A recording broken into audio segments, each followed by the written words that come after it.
suatu keadaan di mana penerima mesej mempunyai makna bagi mesej yang diperoleh sama ada dengan apa yang dimaksudkan atau dikehendaki dipahami oleh pemberi mesej. Manakala Myers dan Myers pula berpendapat bahwa komunikasi adalah satu titik pusat kekuatan penyatuan sehingga ada koordinasi dan menjadikan mereka bergerak pada tindakan yang teratur. Menurut John Weiss, komunikasi adalah salah suatu aktiviti manusia yang diakui oleh semua orang, tetapi sangat sedikit yang dapat menentukan dengan memuaskan. Weiss juga menandakan bahwa komunikasi sebagai interaksi sosial adalah proses di mana seseorang berhubung dengan orang lain atau proses mempengaruhi tingkah laku, cara berpikir atau tindak balas emosi kepada orang lain ataupun sebaliknya. Sherry menyatakan bahwa komunikasi lebih tertumpu pada kegiatan saling bertukar perilaku atau cara kehidupan melalui garis panduan tertentu. Dalam penelitian Weber, terdapat 3 jenis authority yang menjadi wujud dalam biokrasi organisasi. Authority yang pertama adalah authority tradisional. Authority tradisional adalah merujuk kepada pemantapan kepercayaan dalam tradisi yang telah diamalkan sejak berjaman lamanya. Ini terbentuk melalui pelaksanaan authority di bawah seseorang individu untuk membuat legitimasi. Authority yang kedua ialah authority rational Shah.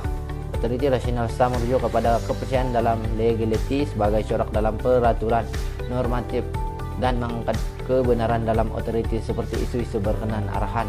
Authority adalah berdasarkan sistem peraturan yang menghormati arahan. Oleh sebab itu sistem ini disebut mempunyai kerasionalan. Authority yang ketiga ialah authority krismatik, yang mana krismatik merujuk kepada kebutuhan kepada sifat-sifat yang ada pada seseorang individu yang boleh dicontohi. Individu yang memegang authority krismatik akan menunjukkan ciri-ciri pengertian dalam corak normatif ataupun peraturan.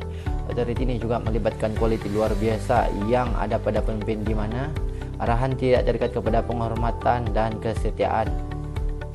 Di antara ketiga-tiga jenis authority ini, authority rational Shah dilihat lebih cenderung kepada calculation, iaitu satu perancangan yang direka bentuk secara teliti untuk mencapai sesuatu yang diharapkan berbanding penggunaan emosi atau tidak dipengaruhi oleh perasaan. Struktur biokrasi atau juga dikenali sebagai ciri-ciri biokrasi dicipta oleh Weber sebagai cara untuk menjelaskan apa itu sistem biokrasi dan membedakan dengan pentadbiran rasional. Menurut Amitai et Joini 1985 menyatakan dalam karyanya bertajuk Modern Organization terdapat 7 ciri struktur biokrasi. Ciri-ciri biokrasi yang pertama ialah susunan fungsi pejabat yang tetap dan terikat dengan peraturan. Yang kedua ialah bidang kecakapan khusus. Yang ketiga ialah susunan jabatan adalah berdasarkan prinsip hierarki. Yang keempat ialah peraturan yang mengatur tingkah laku sesuatu jabatan dapat membentuk peraturan atau norma teknik. Yang kelima ialah menekankan prinsip bahwa anggota staf pentadbiran tidak dapat memiliki saranan produksi dan pentadbiran. Yang keenam ialah organisasi perlulah bebas daripada setiap pengendalian luaran. Dan yang terakhir ialah segala tindakan, keputusan dan peraturan dalam hal pentadbiran harus dirumus, dicatatkan secara bertulis. Semua 7 ciri terstruktur biokrasi yang disenaraikan oleh Amitai et Joini dalam karyanya dijelaskan oleh Weber bahwa semua ciri tersebut mewujudkan biokrasi Mark Weber. Organisasi didefinisikan sebagai satu unit sosial yang sengaja dibentuk dan dibentuk kembali untuk mencapai matlamat-matlamat yang tertentu. Apabila bercakap mengenai organisasi, kita tidak boleh lari daripada membicarakan mengenai teori-teori organisasi yang ada. Salah satu teori yang paling berpengaruh dalam bidang organisasi dan pentadbiran ialah teori birokrasi. Teori ini diasaskan oleh Mark Weber, iaitu seorang ahli sosiologi dan ekonomi yang berpengaruh di Jerman. Hasil kerja yang dilakukan olehnya adalah sezaman dengan Federal, W. Taylor dan Henry Fayol. Namun beliau bekerja mengikut jalannya yang tersendiri. Dari segi pengertiannya, birokrasi boleh didefinisikan sebagai satu konsep dalam bidang sosiologi dan sains politik yang merujuk kepada salah satu cara pelaksanaan pentadbiran dan penguasaan undang-undang yang sah dan telah dibuat dalam organisasi dan sesebuah organisasi. Lazimnya kita menganggap birokrasi sebagai kewujudan pelbagai posisi atau aktiviti di mana fungsinya memberikan perkhidmatan dan mengekalkan organisasi. Sebahagian orang menganggap birokrasi adalah merupakan satu prosedur yang berbelit-belit, menyulitkan dan menjengkelkan. Bagi sebahagian orang pula, mereka menganggap birokrasi dari sudut positif, iaitu sebagai satu usaha untuk mengatur dan mengendalikan perilaku masyarakat supaya sesuatu proses dapat dijalankan secara teratur. Sebenarnya, definisi awal birokrasi menurut Max Weber adalah berbeza dengan pandangan mengenai birokrasi yang ada pada hari ini. Dari segi konsep, Weber merujuk birokrasi sebagai satu jenis struktur pentadbiran yang dibangunkan dalam satu pertubuhan di mana adanya autoriti, iaitu rasional yang sah. Weber menerangkan jenis-jenis birokrasi yang ideal dari sudut yang positif.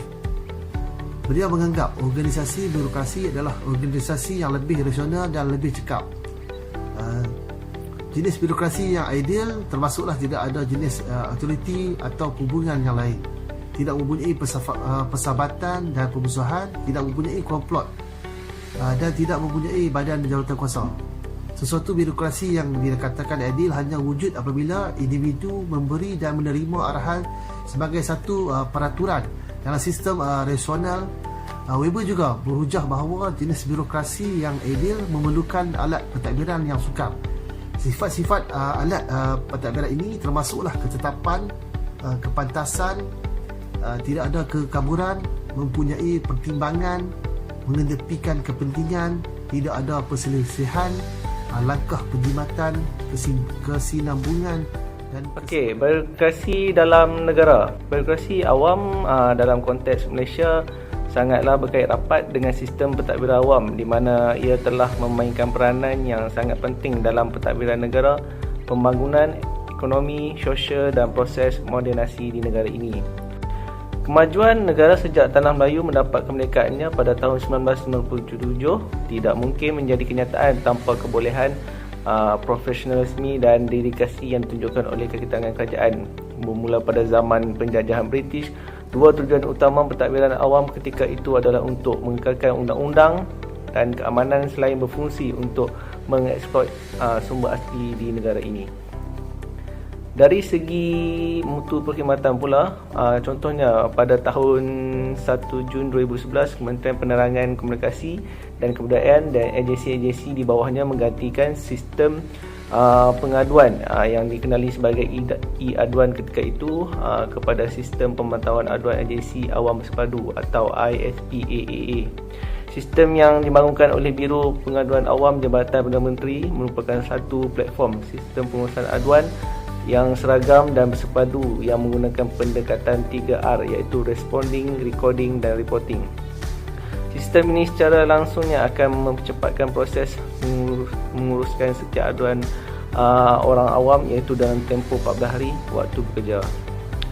Okey, benarkah dalam isu birokrasi ini kerajaan hanya berdiam diri tanpa melakukan sebarang pembaharuan dalam memantapkan lagi penyampaian perkhidmatan awam?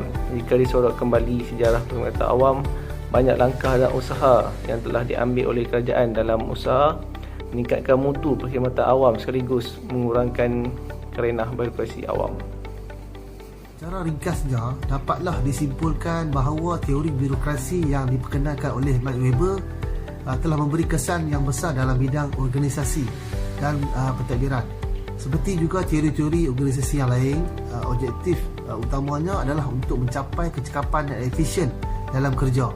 Daripada huraian di atas juga dapat dinilai bahawa teori ini mempunyai kekuatan dan kelemahan yang tersendiri apabila diaplikasikan ke dalam sesebuah organisasi. Teori birokrasi yang dihuraikan oleh Max Weber banyak berhubung kait dengan pengurusan saintifik di mana teori ini menekankan kepada rationality, kebolehan untuk diramal, tidak dipengaruhi oleh perasaan, kecekapan teknikal dan otoritarisme. Walaupun teori birokrasi ini lebih sinonim dikaitkan dengan kelemahan-kelemahan tertentu, namun dalam bidang pengurusan khidmat manusia masih terdapat pelajaran dan pengetahuan yang kita dapat pelajari daripada teori birokrasi dan seterusnya dapat memberi sumbangan kepada teori pengurusan khidmat manusia. Menurut Kenner 2002, ramai pekerja sosial profesional dan pengamal perkhidmatan manusia yang lain termasuk ramai pengurus dapat melaksanakan tugas bahagian mereka dengan baik dan profesional apabila bekerja di dalam sebuah organisasi birokrasi. Pada hari ini kita dapat melihat bahawa birokrasi banyak dipraktikkan di dalam organisasi kerajaan, hospital, institusi pertahanan, pertubuhan badan bukan kerajaan NGO, syarikat korporat, kelab-kelab sosial, institusi akademik dan sebagainya. Hal ini membuktikan bahawa teori birokrasi bukanlah sekadar ideologi semata-mata, namun sebenarnya dapat diaplikasikan di dalam mana-mana jenis organisasi yang ada. Sekian, terima kasih.